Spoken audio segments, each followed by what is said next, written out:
I've heard many views of the man at the Westfield shopping centre knife attack about how other people should have taken him down and why this didn't happen. And could this have been achieved? I think it was possible.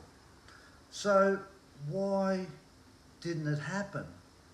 Why didn't someone grab a knife or a big sword from a shop, or a baseball bat from a sports shop, or a bollard or a chair, and attack? Why did all those men hide in shops or storerooms I seen on television? Why was this guy allowed to kill so many and injure many others with one knife? Are we going that soft when we see one person running around with one knife in a supermarket on a Saturday afternoon, killing babies in prams, mothers with them, killing young ladies, knocking security guards? How did this guy do this without any intervention or attempted to being stopped? Surely 2 or 3 guys could have jumped him early in the piece and restrained him. He couldn't have stabbed all of them at once, surely. I have seen knife-wielding inmates in jail taken down by fewer people than what was around that day, that Saturday afternoon.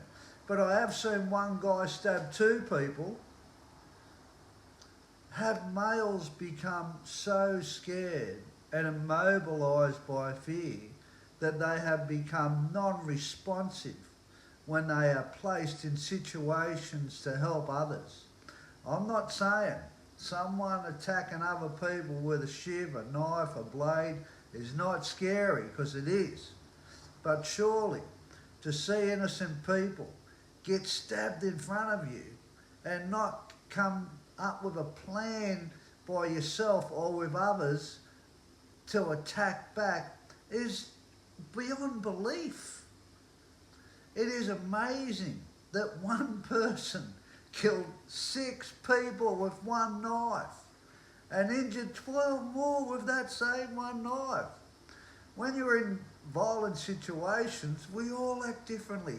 Your adrenaline is going a million miles an hour, going through the roof. You only have 2 options: attack back, you're going to get hurt, or you're going to get killed without seeing it coming, possibly from the attacker. I can remember a situation in Pentridge Prison in 1983.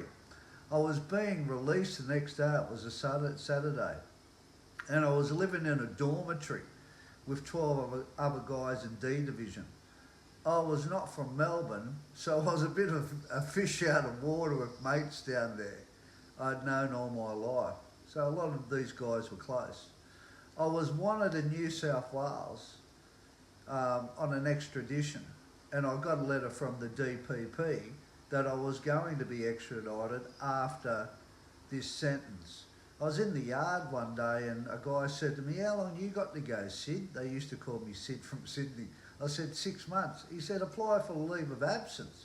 And I did, because the jails were so full and they were giving crims who had less than 6 months possible leave of absence to get out. And I got it. To my surprise, I got it. But I was thinking the police, the jacks had to be waiting outside the front gates of the jail for me.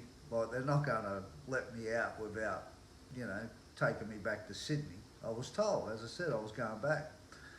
I was happy telling all the blokes in the dorm that I was getting out, And after lunch, one of those guys approached me and he said, "Listen, Sid, I've got a mate, he's on an escort tomorrow morning, he's going to Ararat." And this mate of his lived in a normal cell, not the dorm. And he said, "You go and sleep in his cell and he can come in the dorm." And I laughed at him. I said, "Mate, I'm a chance of getting out tomorrow. I'm a chance of beating extradition. I'm not doing that." He then produced a big knife, a shiv, and he said, if you come back into that dorm tonight, I'm going to stab you to death, Sid. And I've gone, okay, sweet.